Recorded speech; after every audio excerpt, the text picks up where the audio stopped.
बहुत अच्छा आप लोगों ने भैयावृत्ति करी, सभी लोगों को आशीर्वाद। उसके अलावा एक बात और आपसे बोल रहा हूं मैं कि एक व्यक्ति का नाम लेना भूल गया और आपने भी याद नहीं दिलाया। बताओ किस व्यक्ति का नाम लेना भूल गया मैं? सेलिब्रिटी एंकर अनुराग भाई। वो जो अनुराग भाई हैं वो भी इस कार्यक्रम का संचालन। आपको उनका संचालन पसंद नहीं आता है? आता है ना? ताली तो बजाओ उनके लिए। वो भी इसमें रहेंगे। और जो एक नई अभी मेरे सामने कल एक नया गठन हुआ विद्या शरणम ग्रुप का, सबकी भावना थी कि बहुत सारे युवा लोग हैं और अलग अलग बिखर रहे हैं, उनको एक टीम बनाई जाए। तो कल एक टीम बनाई गई विद्या शरणम।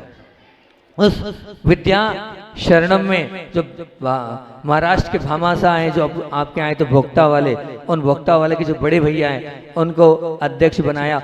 और जो अल्ट्राटेक सिमेंट के जो प्रमुख हैं, जिन्होंने अभी भी मूल नायक रखे हैं सोनागिरी में, हर जगह जहाँ चाहे, वो अभी यहाँ नहीं आ पाए इस बार, वो देवेंद्र जी, उनको भी अध्यक्ष के रूप में उसमें रखा है। और बाकी बहुत सारे लोगों को जोड़ा है। तो आप लोग चाहें, उसका उद्देश्य यही है कि अपने को जिन शासन की प्रभावना में जहाँ उपयोगिता हो वहाँ जाके कार्य करना है। गरीब व्यक्ति उसकी मदद करना है, कोई परेशान है उसके साथ होना है, इलाज है तो उसका इलाज कराना है। और जहाँ लगता है कि जहाँ पर साधु सेवा में आवश्यकता है वहाँ जाकर अपनी अहम भूमिका निभाना है। और जो ऐसे तीर्थ क्षेत्र या ऐसे गांव जहाँ पर ना भगवान है और जहाँ पर लगता है मंदिर में वास्तविक में भैयावृत्ति की आवश्यकता है, जीर्णोद्धार की आवश्यकता है, उन सब जीर्णोद्धार के कार्यों को संलग्न रूप से और अपनी तन्मयता से कराना है। तो वहाँ पर ये पूरा विद्या शरणम ग्रुप जो कल तैयार हुआ है वो इन सब अच्छे कार्यों को करेगा। एक साथ मिलकर, एक जगह के नहीं, अलग अलग, अरोन का अलग होगा तो पिपरे का अलग होगा, तो इंदौर का अलग होगा, तो मामोरा का अलग होगा, लेकिन एक साथ मिलकर संयोजना के साथ ये ग्रुप कार्य करेगा। ताकि ये धीरे धीरे, कल ही 150 लोग उसमें हो गए सुनने में आया, मैं तो कह रहा हूँ 150 नहीं 1.5 लाख लोग करो आप, ताकि कभी भी आवश्यकता पड़े एक आवाज में आचार्य श्री जी के नाम पर जहां बुलाया जाए आप एक साथ पहुंच जाओ। कि हम एक साथ पहुंचे। अगर कोई उद्घोष करना है जैन समाज के माध्यम से तो आचार्य भगवान का वो ग्रुप विद्या शरणम वो एक साथ लग जाए और हर जगह से, हर स्थान से एक साथ एक आकाश में कार्य हो। ऐसी संयोजना इन लोगों ने यहाँ पर बनाई है। तो यहाँ भी आरोन में भी जितने युवा वर्ग हैं उससे जुड़े। हाँ सुनो, ये सब कार्यक्रम की संयोजना बना दिएगी। चतुर्मास कमेटी के मिंटू लाल जी भी बैठे हैं और समाज के अध्यक्ष महोदय भी बैठे हैं, मंत्री जी भी बैठे, गौशाला के अध्यक्ष भी बैठे हैं, युवा वर्ग भी सब पूरा बैठा है। आप लोगों से भावना है, मैं मेरे विश्वास के साथ आरोन आया हूँ सबको छोड़कर। मेरे विश्वास को आप कायम रखना।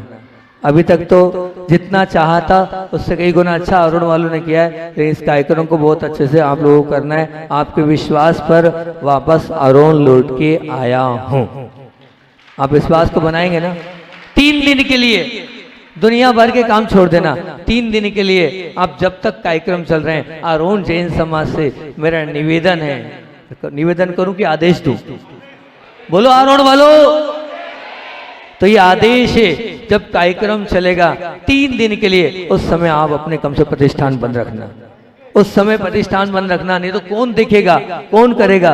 ये लोग तो बाहर के आ जाएंगे, कार्यक्रम कर देंगे। तो 3 दिन के लिए आपको पूरे कार्यक्रम उतनी देर 2-3 घंटा दोपहर में जब रहेगा तब शाम को बंद कर देना, तो कम से कम इतना अच्छा हो जाएगा। मंडी चना गेहूँ 3 दिन मत खरीदना भैया। उस समय तो वैसे भी कोई ज़्यादा काम रहता है, जून में 17, 18, 19 जून में इतना कोई विशेष रहेगा नहीं। बोलो कर लोगे अध्यक्ष जी? बोलो चना नहीं खरीदना है, गेहूँ नहीं खरीदना, मक्का नहीं खरीदना है। मिंटू लाल जी बोलो, आप अग्रणी हो। 17, 18, 19 जून जिस समय कार्यक्रम हो, 17, 18 3 दिन के लिए आपको इस सबको बंद करना है। फिर उसके बाद 20, 21, 22 या 22, 23 2-3 डेट है, उस समय छोटे मंदिर जी के जो अभूतपूर्व जिनालय बनाए उसमें अपन भगवान को विराजमान करेंगे। फिर उसी के साथ वो पूरा वो जो भगवान यहाँ जिस कार्य के लिए आए वो कार्य उसमें होगा। इतना ही रखते हैं। ये जो कुछ भी अच्छा हुआ है सब अरनाथ बाबा की कृपा से हुआ है और पूज्य गुरुदेव के आशीर्वाद से हुआ है और आपकी विशुद्धि और आपकी भावनाओं से है। बस ऐसी विशुद्धि, ऐसी भावना अब बनाए रखना। बोलिए आचार्य वन विद्यासागर जी महामुनि राज जी की। स्केल का उपयोग अलग है और दुरुपयोग अलग है। क्या बोल रहा हूं मैं? स्केल का उपयोग अलग है और दुरुपयोग अलग है। नापने के लिए क्या जाता है उसको बोलते हैं उपयोग। नापने के लिए क्या जाता है उसको कहते हैं उपयोग। और मारने के लिए क्या जाता है उसको कहते हैं दुरुपयोग। आपने भले स्केल से मारने खाई, लेकिन मैंने तो बहुत खाई है। आपने नहीं खाई कभी? नहीं, मैंने तो खाई है। नहीं खाई? नहीं खाई आपने मार? खाई है? बहुत अच्छा। तो स्केल का उपयोग अलग है और दुरुपयोग अलग है। उपयोग मतलब स्केल जब नापने का काम आए तो उसको उपयोग कहते हैं, और जब वो मारने का काम आए तो उसको दुरुपयोग कहते हैं। भैया मारने के लिए थोड़ी होता है स्केल, नापने के लिए होता है, लेकिन फिर भी दोनों काम हो जाते हैं। संपत्ति का उपयोग अलग है, सदुपयोग अलग है और दुरुपयोग अलग है। आप सबके पास संपत्ति है, नहीं है? बोलो ना, है या नहीं? असुबह नहीं है, बोलो से है, अच्छे से तो बोलो है नहीं है। और सदुपयोग भी करते हैं, है ना? संपत्ति है तो संपत्ति का सदुपयोग भी करते हैं। जब गौशाला में बात आई प्रतिमा विराजमान करना है तो सुबह सबसे पहले तैयार हुए। तो निश्चित संपत्ति का उपयोग अलग है, सदुपयोग अलग है और दुरुपयोग अलग है। जीवन व्यवहार को चलाने में जो संपत्ति हमारी व्यय हो रही उसको कहते हैं उपयोग। क्या कहते हैं? उपयोग। और दया में, परोपकार में, भक्ति में, करुणा आदि में हमारी संपत्ति को लगाना ये कहलाता है सदुपयोग। ये आप लोग यहाँ सामग्री सजा कर लाए, आईना परिवार श्री विद्या गुरुपासक परिवार बनकर आया, और यहाँ पर आकर ऐसी थोड़ी इतनी महंगी महंगी सब वस्तुएं इसमें लगाई है उन्होंने। तो ये उन्होंने भक्ति कर कर अपना क्या किया? समय का और धन का सदुपयोग किया। इसको कहते हैं क्या? सदुपयोग। और अब उपयोग भी हो गया, सदुपयोग भी हो गया, और दुरुपयोग क्या है? तो बोले मौज मस्ती में, दुराचार में, व्यसन आदि में अपने इस संपदा को लगाना, ये क्या है? दुरुपयोग। उपयोग भी हो गया, दुरुपयोग भी हो गया, सदुपयोग भी। मैं आज बहुत अलग बात करने के लिए आप लोगों के बीच में एक नई प्रवचन श्रृंखला प्रारंभ कर रहा हूँ। बहुत सुंदर सा, काफ़ी 1 साल 1.5 साल पहले भाषा का बना हुआ चिंतन, भाषा में इसको टाइप करवाया था हमने, भाषा में इसको तैयार करा था हमने। भाषा के बाद अभी तक हमारा मौका ही नहीं लग पाया। हमने सोचा पिछली बार आरोन में करेंगे, तो वो आरोन में वो जो रोज वाले प्रवचन ही 70-80 हो गए, तो हमारा वो प्रवचन रखा का रखा रह गया। और जिनने मेहनत करके टाइप किया था, लिखा तो हमने ठीक है, लेकिन टाइप करके उन्होंने कहा महाराज जी आप हमसे मेहनत तो कराते हो लेकिन कुछ हुआ ही नहीं। हमने कहा नहीं नहीं ठीक, हम बिल्कुल उस प्रवचन को करेंगे। और अब आती है बात मन की। मन के विषय में सोचो तो कहा जा सकता है कि मन का सदुपयोग, मन का सदुपयोग कम से कम होता है। कितना होता है? बहुत कम होता है मन का सदुपयोग, आप देखना। और मन का उपयोग उससे थोड़ा बहुत ज़्यादा हो जाता है। आप मन का उपयोग कर रहे हैं, निश्चित 24 घंटे करते ही रहते हैं, थोड़ा ज़्यादा हो जाता है। परंतु मन का दुरुपयोग अमर्यादित है। आपके पास आपका जो मन है, उस मन का दुरुपयोग अमर्यादित का मतलब समझ रहे? मर्यादा ही नहीं, इतना आप अपने मन का दुरुपयोग कर रहे हो। बस मैं आपको आपके मन की आज बात करने के लिए आपके बीच में अच्छी बात को रख रहा हूँ कि आपके पास आपका मन है। अब आप उस मन का क्या कर रहे हो? उसका उपयोग कर रहे हो, दुरुपयोग कर रहे हो या सदुपयोग कर रहे हो? बोलो क्या कर रहे हो? क्या कर रहे हो? मन का उपयोग कर रहे हो, दुरुपयोग कर रहे हो कि सदुपयोग कर रहे हो? दोनों, दोनों कर रहे हैं। उपयोग भी कर रहे हैं, दुरुपयोग भी कर रहे हैं, और सदुपयोग है कर रहे हो, थोड़ा थोड़ा सदुपयोग कर रहे हो। बस मैं यही चाहता हूँ, वो जो आपको मन मिला है उस मन का सदुपयोग करना आपको सिखा दूँ।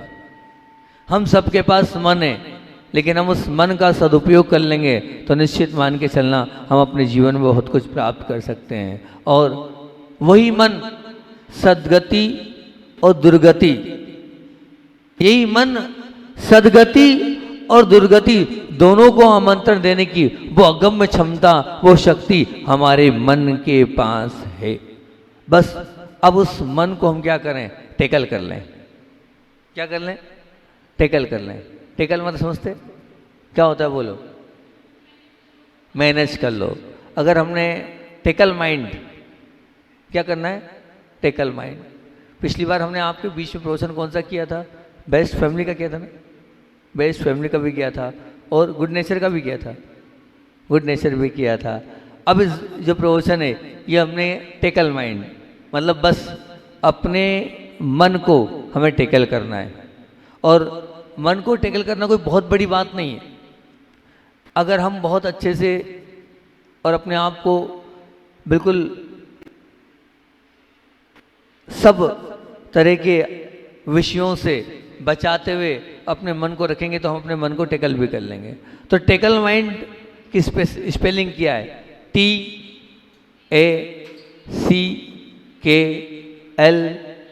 टेकल। और माइंड मतलब MIND, टेकल माइंड।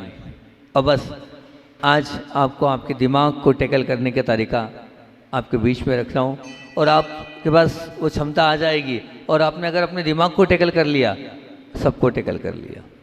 क्योंकि जब आपका दिमाग टेकल नहीं हो पाता है, इसलिए आपके साथ बुरा होता चले जाता है, आपके साथ गलत होता चले जाता है और आप अपने आप को उलझा हुआ महसूस करते हैं, आप अपने आप को परेशान महसूस करते हैं, आप अपने आप को तकलीफ़ों से घिरा महसूस करते हैं, आप अपने आप को निश्चित रूप से चारों तरफ से पीड़ाओं और बाधाओं से घिरा हुआ महसूस करते हैं। क्यों? क्योंकि आपने अपने माइंड को टेकल नहीं किया। अगर आप माइंड टेकल कर लेंगे तो ये सब समस्याएं, ये सब दुविधाएं, ये सब परेशानी, ये सब कष्ट, ये सब जीवन की जितनी भी तकलीफें, बाधाएं, सब अपने आप दूर होते चली जाएगी। बस तरीका आना चाहिए क्या करने का? माइंड को टेकल करने का। जैसे कोई ग्राहक आता है तो आप कितनी तल्लीनता से टेकल करते हो उसको? नहीं करते? बताओ, कोई दुकान पर जब ग्राहक आता है तो आप टेकल करते हो कि नहीं? टेकल मतलब क्या? एकदम तन्मयता से लग जाते हो। वो क्या देख रहा है, वो क्या मांग रहा है, वो किस प्रकार की इच्छा रख रहा है, ये ले लो, ये ले लो, वो ले लो, वो ले लो, 17 चीज़ें आप दिखाते हो। नहीं दिखाता तो जनरल स्टोर पर नहीं दिखाता है? कोई आ गया तो है? बस पूरा दिमाग क्या रहता है, किसी प्रकार से भी ग्राहक को टेकल करना है और ग्राहक को सेट करना है और ग्राहक जो है छूट कर जाना नहीं चाहिए बस। और आप निश्चित रूप से हमारे उसको बोलते हैं कि पटक दिया। क्या कर दिया? पटक दिया। पटक दिया का तात्पर्य क्या है? अगर आपने सामने वाले को सेट कर दिया मतलब पटक दिया, पटक दिया मतलब सेट कर लिया। तो निश्चित रूप से बस ऐसे ही आपको पल प्रतिपल अपने दिमाग को पटकना है। जैसे ग्राहक को पटकते हो ना आप, और ग्राहक को माल बेच के ही रहते हो। कहते हैं वो व्यापारी बहुत अच्छा होता है जो गंजे को कंगा बेच दे। क्या किसको कंगा बेच दे? तुमने बाल वालों को कंगे बेचे होंगे तो है दुकान पर, ठीक है ना? तुम गंजे को कंगा बेच के बताओ। गंजे को कंगा क्या? पहले उसको एक तेल देगा, तेल दिखाएगा, ये तेल हैगा, इस तेल को लगाने से इतने दिन में बाल आ जाएंगे, ठीक है ना? और बाल आने के बाद जो है ये वाला कंगा दे रहे हैं, ये कंगा जब करोगे तब बाल आएंगे।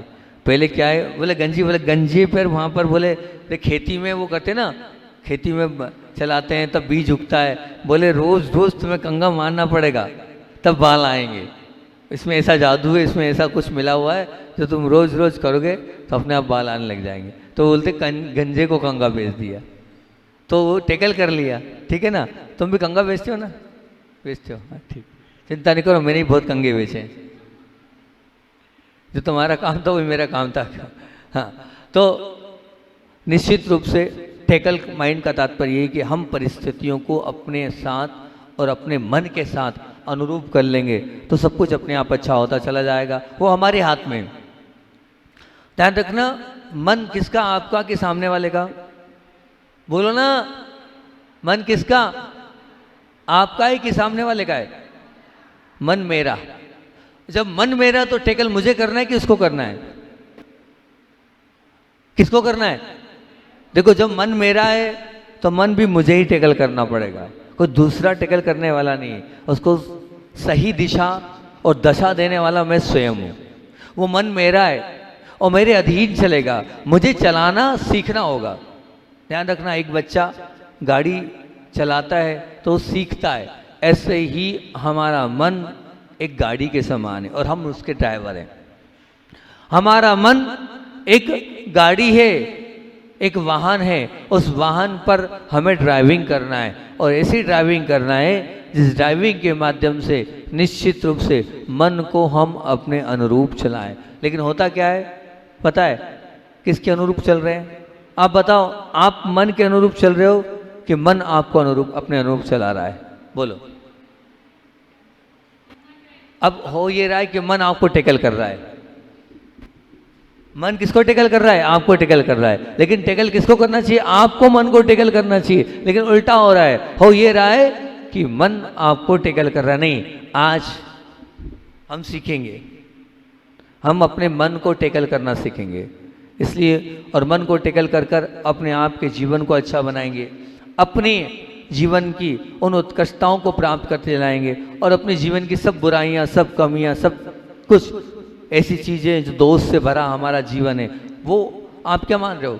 आपके अंदर जो दोष हैं, आपके अंदर जो कमियां हैं, आपके अंदर जो बहुत सारी नहीं होनी चीज़ें वो हैं, वो किस कारण से?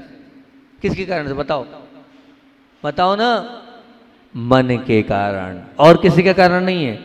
आपके पास जो आपका मन है, उस मन के कारण ही आपके जीवन में बहुत सारे दोष और बहुत सारी कमियां घर कर गई है।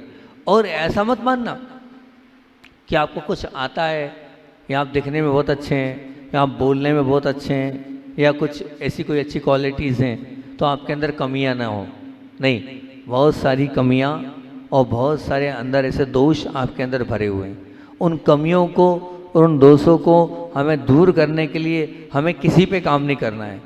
आप दूसरों पे काम करना बंद कर दो, सिर्फ अपने मन पर काम करना प्रारंभ कर दो। जब आप अपने मन पर काम करना प्रारंभ करोगे और मन के को अपने अनुसार चलाना प्रारंभ कर दोगे, तो सच कह रहा हूँ, आप एक विजेता और एक विनर बन जाओगे। आपने सबको जीता है, आपने दुनिया की हर चीज़ जीती है, हर चीज़ के विनर बने हैं आप। लेकिन आप अपने मन के विनर नहीं बने, आप मन के विजेता नहीं बने। अगर आप मन के विनर बन जाते तो संसार में सबसे बड़े विजेता आप ही होते। ये बैठे हैं ऊपर बाबा अरहरनाथ बाबा, इन्होंने अपने मन पर विजय प्राप्त करी है, इन्होंने मन को जीता है, इसलिए ये आज ऊपर बैठे हैं। ये तो निश्चित मान के चलना, ये ऊपर तभी बैठे हैं जब इन्होंने मन पर कंट्रोल किया और टेकल मन से नहीं हुए बल्कि मन को टेकल किया। और ये बहुत ऐसी विद्या है जिस विद्या से, और बहुत बड़ी, मैं कह रहा हूँ ना, सिर्फ अपने मन को गाइड करना है, अपने मन को रास्ता दिखाना है, अपने मन को एक लाइन देना है। और वो मन को लाइन देने के लिए, मन को रास्ता देने के लिए, मन को समझाने के लिए और मन के साथ चर्चा करने के लिए हमें कुछ ना कुछ अपने आचार और विचारों के साथ मन के साथ बैठना होगा और मन के साथ बात करना होगा। हम सबसे बात कर रहे हैं, मन पूर्वक बात कर रहे हैं, लेकिन कभी हमने मन से बात करी? अभी आप यहाँ बैठे हो, निश्चित रूप से मन है तो सुन रहे हो, लेकिन आप मेरी बात सुन रहे हो, आप किसी से बात कर रहे हो, ये कर रहे हो आप मन से। लेकिन मैं कह रहा हूँ वो मन पूर्वक बात कर रहे हो, लेकिन आपसे मैं कह रहा हूँ आपको अगर टेकल माइंड करना है, और टेकल माइंड को करने के लिए आपको मन से बात करनी होगी। नहीं, ये बात समझ, मन से बात करना है, समझ रहे हो?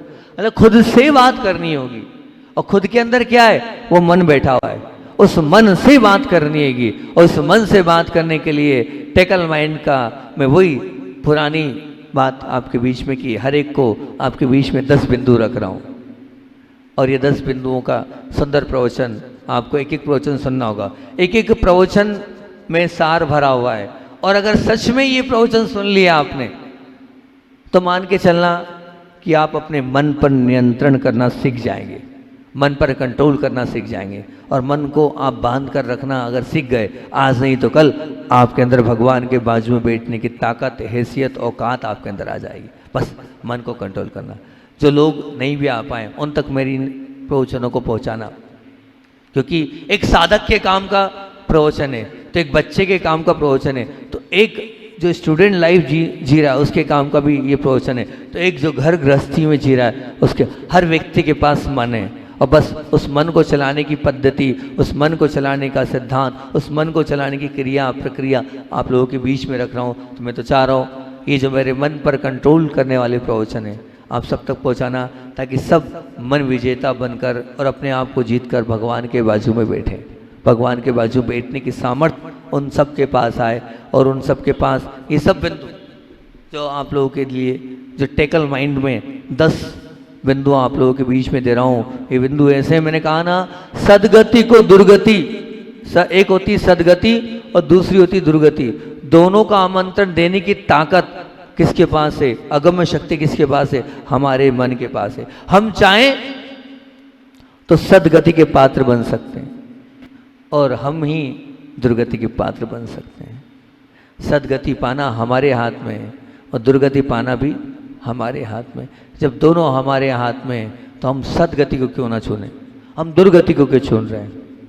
हमारे पास जब सदगति पाने की क्षमता और हमारे पास जब सदगति पाने की क्वालिटी है, तो अब मैं आपसे पूछना चाहता हूँ, आप ये बताओ, आपके सामने 2 ऑप्शन, 2 रास्ते, एक है सदगति और एक है दुर्गति। कहाँ जाओगे? पीछे वालों कहाँ जाओगे?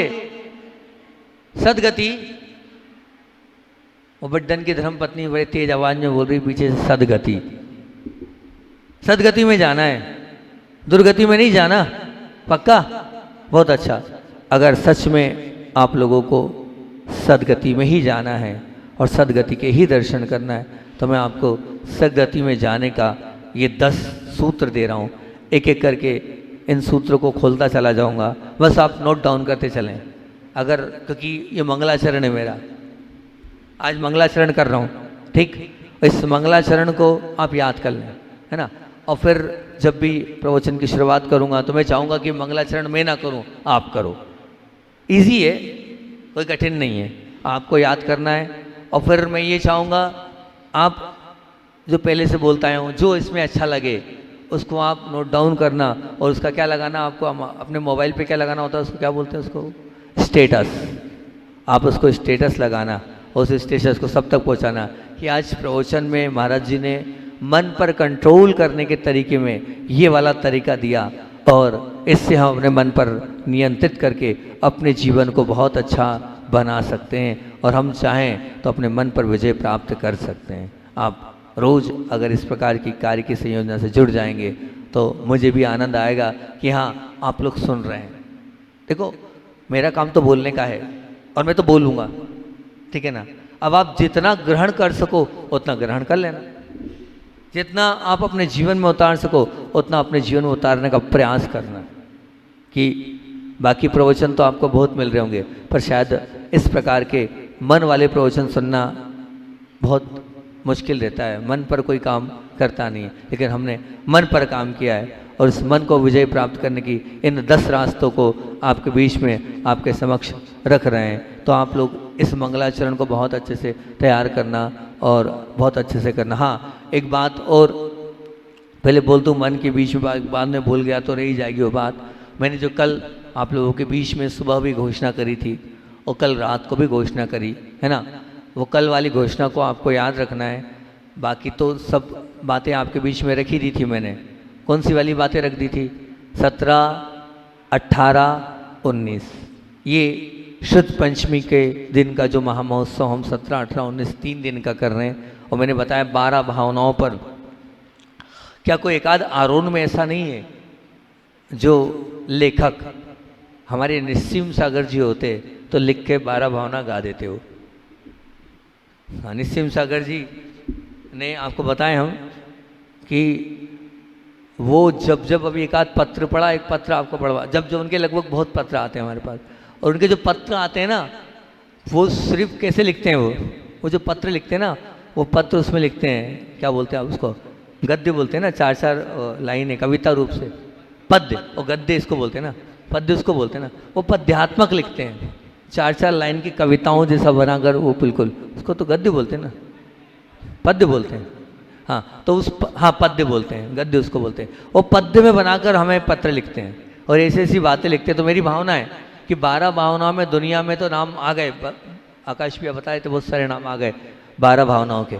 तो मेरी भावना है कि आप लोग भी 12 भावनाओं के उस 12 विषय को तैयार करो। उन्होंने हमसे कहा था महाराज एक बार 12 भावनाओं पर बोल देना, तो अभी आज तो मैं अभी हाल इस पर बैठा हूँ, 12 भावनाओं की 12 पर एक एक लाइन कल बोल दूंगा। ठीक, कल आप लोग तैयारी से आना, सुनने की तैयारी से आना, तो मैं 12 भावनाओं पे बोल दूंगा, ताकि आप भी 2-2 लाइन तैयार करो, टूटी फूटी तैयार करो, नंबर लगे चाहे नहीं लगे, पर आप तैयार करके गाकर भिजवाओ वहाँ टीम के पास। रुपेश भाई, आरोही जी उसको सिलेक्ट कर दें तो हो सकता है आपका नंबर लग जाए 12 भावनाओं में। और एक बात ध्यान रखना, अपनी स्वयं की जो चीज़ होती है उसमें अपने भाव होते हैं।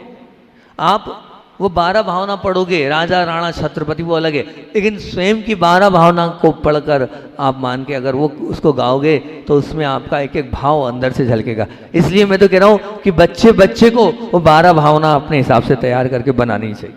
हाँ, उन 12 भावनाओं, कल आज सुनी, कल मैं उन 12 भावनाओं पे बोल दूंगा एक एक लाइन में, ये सारे, इस पर आप अपना चिंतन लिखो और 12 भावनाओं को गाओ, बजाओ और अपने आप को उसमें रमो। तो 12 भावनाओं के लिए वो तो मैंने बोला 17 तारीख के दिन कंपटीशन है। 17 तारीख को रात को जो उसको 17 तारीख की रात को कौन, ये चमक ये दमक और एक और वो मैं हूँ बाबा का सर्वेंट, इसके वो प्रमुख कलाकार 17 तारीख को रात को प्रस्तुति देने, स्पेशल दर्शन करने आ रहे हैं, उन्हें सुन रखा होगा। तो वो 17 तारीख को आ रहे हैं। नाम क्या है उनका? व्यास, सुधीर जी व्यास। मतलब अभी आज की तारीख में बहुत बड़ी हस्ती है, छोटा मोटा व्यक्तित्व तो नहीं है, वो बॉलीवुड का बहुत बड़ा व्यक्तित्व है, जो ऐसा लिख रहा है, जब भी बहुत कम लिखते हैं लेकिन जो लिखते हैं वो प्रसिद्ध होता है उनका भजन। वो हर एक भजन उनके प्रसिद्ध हुए हैं और अभी तक उन्होंने वैष्णव संप्रदाय पर ही लिखे हैं। अब वो एक स्पेशल दिगंबर साधु के पास पहली बार दर्शन करने आरोन में 17 तारीख को आना है। 17 तारीख को आप उनको सुनेंगे। और जो 18 तारीख की तैयारी है, मुझे 1-2 बार और बोलना पड़ेगा, क्योंकि 18 तारीख को प्रातःकालीन की बेला में सम्यक कौमुदी नाम का ग्रंथ आज शाम तक अपने पास आ जाएगा, आप सबको दे देंगे। बहुत सुंदर ग्रंथ है, इसमें कहानियाँ हैं, कैसे व्यक्ति जैन बनता है, कैसे अजैन को जैन बनाता है, वो बहुत सुंदर कहानी आचार्य जी ने कही है। वो कहानियाँ आप लोगों के बीच में रख देंगे। और ऐसा सुनने में आया है, कमेटी के माध्यम से ऐसा रखा गया है, उसमें प्रथम इनाम वो आजकल स्कूटी चली है ना, इलेक्ट्रिक स्कूटी, वो रखी जा रही है, ठीक है ना, ऐसा सुनने में आ रहा है। कल ऐसा बोल रहे थे कि उसमें प्रथम वो स्कूटी दी जाएगी उस प्रथम इनाम में। आप सब में उसको 25-30 दिन में 200 पेज की पुस्तिका पढ़ना है। 18 तारीख को सुबह ऑब्जेक्ट सही विकल्प चुनकर आपको उसके उत्तर देना है, ठीक। पुस्तक का चार्ज 200 रुपये, 190, 100 रुपये में आपको पुस्तक मिलेगी, ताकि आपकी एंट्री भी हो जाएगी। जिसके पास पुस्तक नहीं उसको पेपर नहीं मिलेगा, पेपर उसी को मिलेगा जो पुस्तक खरीद रहा है। तो आप वहाँ नकल मार लो, क्या मतलब, पढ़ा नहीं तो क्या मतलब। जो पुस्तक लेगा, फॉर्म भरेगा, उसकी एंट्री होगी, उसी को उसका मौका दिया जाएगा। और पुस्तकों में भी जितनी पुस्तकें आ रही हैं उन सब पुस्तकों का पूरा चार्ज निधि दीदी की तरफ से है, ठीक। ये 100 रुपये उसमें जाएंगे, उसके माध्यम से आपको गाड़ी मिलेगी। गाड़ी के अलावा और भी गिफ्ट मिल सकते हैं। 18 तारीख को दोपहर को एक नाम आ गया था मुझे, अखिलेश जी की धर्मपत्नी का। 18 तारीख को दोपहर में तत्वार्थ सूत्र आपको याद करना है, और वो मुखाग्र, उसमें से मान लो 10 सिलेक्ट किए तो 10 में से 2-3 की स्लिप उठाकर फिर उनमें हम वहाँ 3 पार्ट करा पाएंगे, ज़्यादा नहीं करा पाएंगे, और 3 में से 1 विनर या 2 विनर या 3 जो विनर होंगे उनको विनर देंगे। इनके प्रायोजक अभी तैयार नहीं हैं, आप लोग चाहें तो इनके प्रायोजक बन सकते हैं माँ जनवाणी के।